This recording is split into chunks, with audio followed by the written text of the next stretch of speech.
Oke, balik lagi sama gue Yuda Pratama. Di segmen otomotif kali ini ada Toyota Kijang Super tahun 1990. Udah 30 tahun ya umur mobil ini. Ini termasuk Kijang generasi ketiga sebelum Kijang kapsul atau Kijang pertama yang udah mulai berorientasi sama penumpang. Tadinya kan Kijang itu terkenal untuk mobil niaga ya, mobil angkutan gitu. Oke, tanpa basa-basi lagi langsung aja kita tur di Kijang ini. Let's go. Oke, yang pertama ini di bagian grill masih tulisannya Toyota, bukan logo triple ellipse di tahun 90. Karena logo triple ellipse itu diperkenalkan tahun 1991 atau 92 gitu, sekitar segitu. Kita lihat ke bagian lampunya masih pakai Mica buram. Di sini lampu kotanya dan di sini lampu sennya. Kayak gini. Terus di sini nggak ada fog lamp. Dan di sini yang unik nih, di sini adalah ada besinya nih. Waduh, ini kalau nabrak dia pasti yang menang. Kalah mobil-mobil zaman sekarang. Oke, ini bagian grillnya. Dalam ada radiator nih. Oke, untuk bagian depan itu kita lanjut ke bagian samping.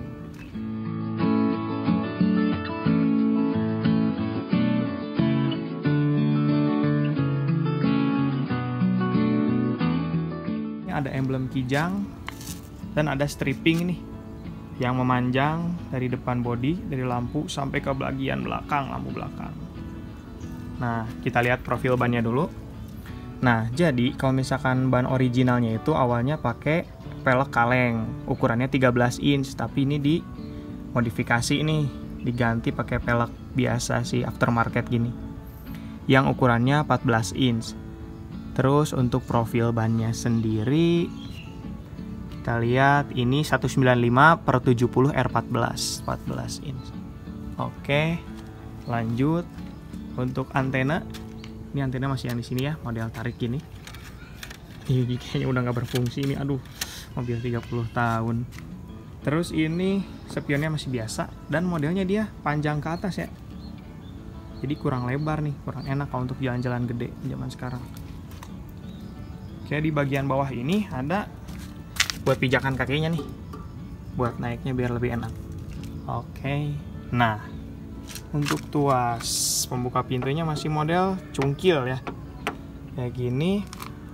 Oke, nah ini oke, kita jelasin nanti kuncinya. Untuk ini udah lengkap sama talang airnya juga, ada tulisan Kijangnya. Oke, langsung kita masuk ke bagian interiornya.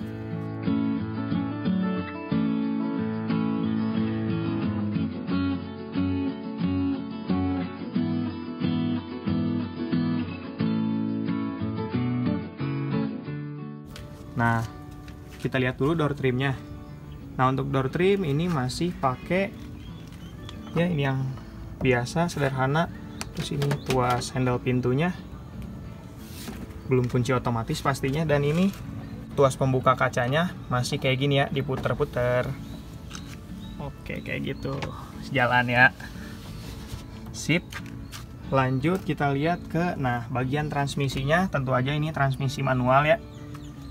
Oke, dan di sini ada tuas pembuka kap mesin. Nanti terakhir kita lihat kap mesinnya. Sini kita masuk ke bagian interior. Oke, di sini kita lihat di bagian speedometernya. Itu ada jarum speedometer, ada odometer, ini ada trip. Cuma satu ya, bisa di reset pakai tombol ini. Terus di sini banyak sih kosongnya, tapi nggak berfungsi. Di sini ada indikator lampu jauh, indikator sen kanan kiri masing-masing, indikator bensin, indikator aki, mesin, rem tangan, dan suhu mesin. Kayak gitu, masih sederhana banget. Terus ini dia model setirnya. Model setirnya masih dua palang ya. Ini klaksonnya nih, kayak gitu. Terus di sini ada lampu, saklar lampu utama, lampu kecil, lampu jauh.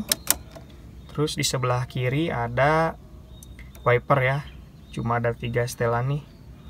Off, kecepatan lambat, dan kecepatan tinggi. Cuma 2 sih setelannya, yang satunya mati. Dan yang ini adalah untuk airnya, air yang keluar gitu, washer. Nah, ini untuk bagian interior juga masih original ya semuanya. Nah, termasuk tipnya juga nih, 30 tahun yang lalu. Jadi ini masih ada putaran buat radio. Ini tempat ininya juga masih buat kaset yang gulung-gulung gitu, yang warna coklat. Terus di sini mengatur volume ya udah ada. Ini udah nggak berfungsi juga sih sebenarnya. Terus di atas ada laci penyimpanan terbuka sedikit. Nah, terus kita lihat ke bagian bawah. Nah, di sini ada ini buat ngerokok nih, atau bisa dipakai buat casan juga kan. Casan HP. Terus di sini ada asbak. Nah, di sini ada kisi AC-nya, tapi ini tuh nggak ada blowernya. Jadi sebenarnya mobil ini nggak ber-AC. Itu kekurangannya yang bikin mobil ini yang nggak cocok banget lah di iklim tropis kayak gini nih. Pokoknya udah pasti haredang. Terus lanjut ke sampingnya, ini ada rem tangan nih. Ini ciri khas Kijang ini. Ini juga dipakai di Datsun kalau mobil-mobil zaman sekarang. Gue sih lebih enak yang biasa ya, yang ditarik dari bawah gitu daripada rem tangan yang kayak gini. Terus di sini udah 5 speed juga. Oh ya, ada yang lupa. Jadi di sini nih kelemahan juga yang kedua. Selain dia nggak punya AC, dia juga nggak punya yang namanya power steering. Jadi setirnya berat. Aduh, itu mah harus pakai otot. Kalau udah jalan sih tetap enak, cuma ya kalau misalkan parkir tuh yang paling ribet. Pasti ribet. Terus lanjut lagi ke bagian sampingnya, sebelah sini ada laci penyimpanan tertutup, bisa dikunci juga nih. Nah, kira-kira segini ukurannya. Lumayan besar lah ya. Cuma nggak ada laci lagi di bawahnya nih. Kalau mobil zaman sekarang kan ada. Terus di sini sama kisi AC juga, tapi nggak berfungsi. Untuk sun visor ini masih belum ada kaca dan lampu. Untuk spionnya masih yang biasa. Dan di sini juga sama, sun visornya belum termasuk dengan cermin dan lampu. Terus di sebelah kiri di sana ada hand grip, masih modelnya fix.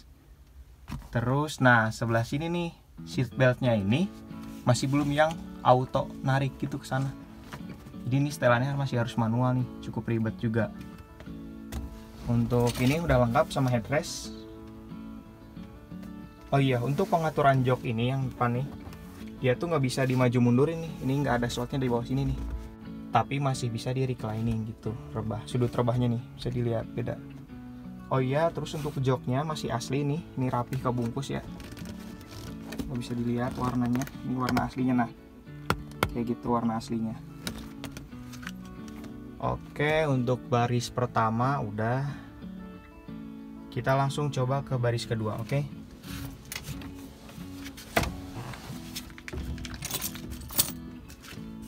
Nah, pintunya enteng banget nih. Nah, jadi varian Kijang Super ini nggak punya pintu sebelah kanan. Jadi setiap penumpang di baris kedua itu harus turun lewat samping kiri. Makanya dikenal juga ini dengan sebutan Kijang Punten katanya. Soalnya kalau mau turun harus dari yang paling kanan nih. Punten, mau turun dulu. Kira-kira kayak gitulah. Nah, jadi kelihatan dimensinya kayak panjang ini ya. Ada yang bilang juga kayak angkot. Terus lanjut lagi. Nah, ini untuk suspensinya masih menggunakan per daun ya. Per yang cocok sebenarnya untuk mobil niaga. Kalau zaman-zaman sekarang itu udah banyak yang pakai per keong biar lebih nyaman kan. Oke, lanjut. Nah, ini model kacanya nih, yang kayak di angkot gitu, yang buka samping. Nanti kita coba buka ya dari dalam. Oke, kita lihat penampakan mobil ini. Ini dimensinya kotak banget ya, klasik gitu kan.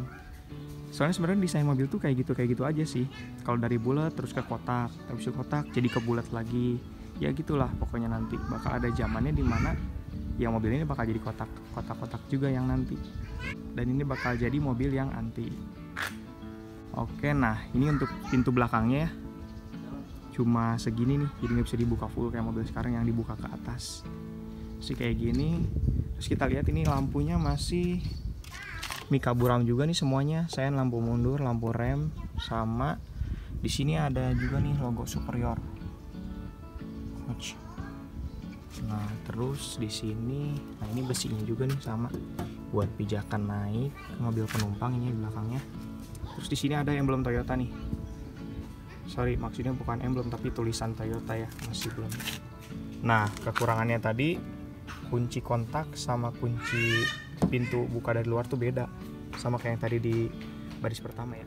Ini kunci kontaknya, dan ini kunci untuk ngebuka pintu nih dari luar. Makanya jadi ribet, kuncinya harus ada dua gini. Oke, kita buka. Untuk bagian door trim belakangnya kayak gini, sama pegangan ininya dan tuas pembuka. Ini membuka pintu. Terus ini dia penampakan dari baris ketiga. Saling berhadapan ya, bener ini mobil MPV rasa ngangkot, lihat. Nah, dari sini mungkin kenyamanan agak berkurang karena penumpang harus berhadapan-hadapan gitu kan. Terus cuma yang jadi kelebihannya adalah duduknya jadi bisa lebih banyak. Di sini bisa 4 orang, anak kecil mungkin ya. Di baris kedua bisa 2 orang, 3 orang, 4 tambah 3 7. Di depan itu kan panjang tuh kursinya, bisa 3 juga. Jadi mobil ini bisa muat 10 orang. Benar-benar mobil keluarga. Dan di sini ada kekurangannya lagi, yaitu ban serepnya itu nggak punya tempat di bawah. Di sininya bukan nggak ada tempatnya, terus bukan dibuka juga lewat sini nih dari bawah. Makanya dia tuh jadi ngambil space di bagasi, ini yang sangat disayangkan nih. Apalagi udah ganti velg makin gede, space di sininya jadi makin kecil. Kayak gitu kekurangannya. Oke, ini jendelanya coba kita buka. Kan?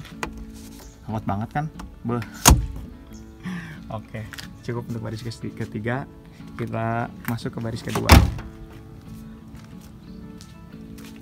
Nah, ini masih ada stripping panjang tadi dari lampu belakang sampai ke lampu depan. Jadi si tangki bensin ini dibukanya pakai kunci aja, kunci biasa nih, kunci kontak. Masukin ke lubang yang itu tuh yang kecil, putar ke kiri, baru bisa isi bensin. Coba kita masuk ke bagian baris kedua. Di sini ada pijakannya ya. Nah, soalnya ini mobil relatif tinggi sih. Oke, ini dia penampakan baris kedua. Seperti ini kita masuk.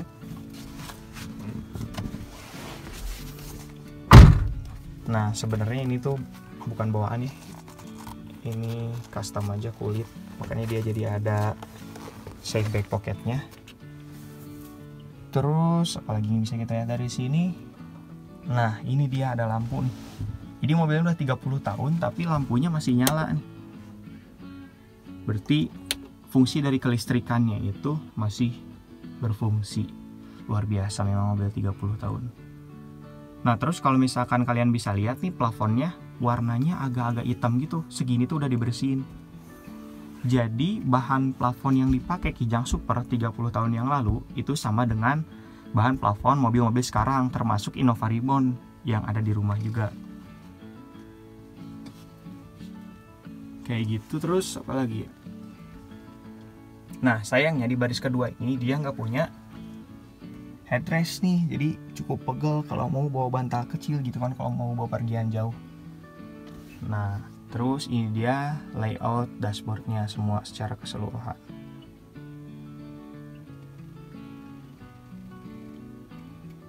Oke, duduk di baris kedua rasanya cukup nyaman. Sudut rebahnya juga udah agak sedikit rebah ya. Ini setelannya fix. Oh, ya. Terus ini di bagian bawahnya untuk legroom masih lega. Ini kolong bisa dimasukin ke kolong. Nah, meskipun Kijang ini menggunakan penggerak roda belakang, tapi dia nggak ada gundukannya di sini. Karena apa? Karena posisi mobil ini emang udah lebih tinggi, beda sama mobil-mobil sekarang gitu. Jadi makanya tetap nggak ada gundukan buat gardannya gitu.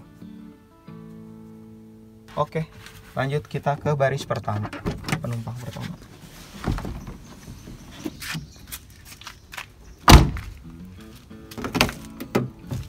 Oke, ini dia layout dashboard dari sisi penumpang depan. Penumpang pertama, penumpang depan maksudnya ya. seperti ini. Yang tadi sudah saya jelaskan, ini bisa di reclining tapi dia nggak bisa sliding ya, nggak bisa maju mundur. Ini aslinya karpetnya, waduh, udah bukan yang asli. Nah ini nih masih yang asli nih.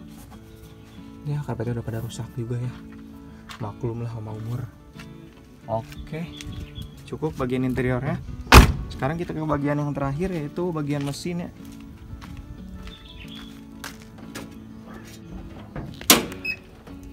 Ini dia penampakan mesin dari Kijang Super KF50 long chassis. Bisa dilihat ini mesinnya 4 silinder 1500 cc. Untuk tenaganya bisa dilihat di sini. Ini masih sederhana banget lo lihat. Ini ciri khas dari mesin-mesin zaman dulu nih yang masih karbu nih. Belum pakai injeksi. Terus si ruang mesin tuh masih lega. Masih lega banget. Ruang mesin belum dicat warna body, masih abu-abu warna dasar. Terus di sini juga udah dicat, tapi ini mobil udah di repaint sih, jadi nggak tahu nih aslinya tadinya gimana. Intinya dia belum ada peredam kap mesin.